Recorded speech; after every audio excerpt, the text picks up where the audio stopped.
지난 5월 중국은 우주 비행사 3명을 태운 선저우 16호를 쏘아 올렸습니다. 우주 정거장 텐궁과도 도킹했습니다. 2030년엔 유인 달 착륙을 성공시키겠다는 야심찬 계획입니다. 미국도 이에 질세라 아르테미스 프로젝트를 추진 중입니다.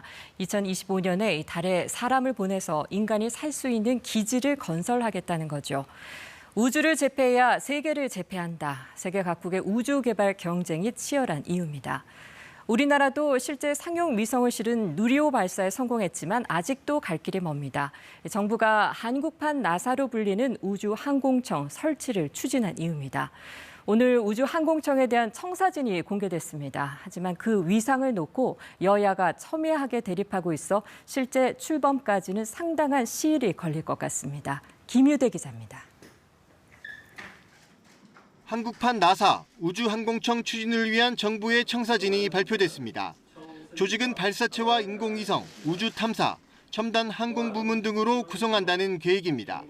인력은 일단 300명 이내로 출범한 뒤 점차 확대해 나갈 예정입니다. 이를 위해 각 부처에 흩어져 있는 관련 기능과 인력을 우주항공청으로 한데에 모으기로 했습니다. 다만 항공우주연구원과 천문연구원은 흡수하지 않고 외부 연구개발기관으로 임무를 유지할 것으로 보입니다. 이들 임무센터가 기존의 고유한 역할은 그대로 수행하면서 해당 분야에 특화된 전문 조직으로 발전하도록 지원해 나가겠습니다. 우주항공청이 설립되려면 지난 4월 국회에 제출한 특별법이 통과돼야 하는데 아직까지 한 번도 논의되지 못했습니다.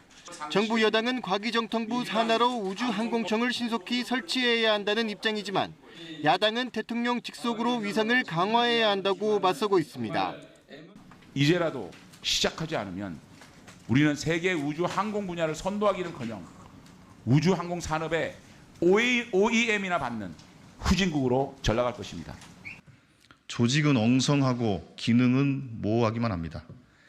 엉뚱한 기관을 설립해 국가 우주 100년 대계를 망치려 한다는 우려가 나오고 있는 상황입니다. 국회는 안건 조정위를 꾸려 우주항공청에 대한 이견을 좁혀가기로 했지만 당초 정부 목표였던 연내 출범은 쉽지 않을 전망입니다. KBS 뉴스 김유대입니다.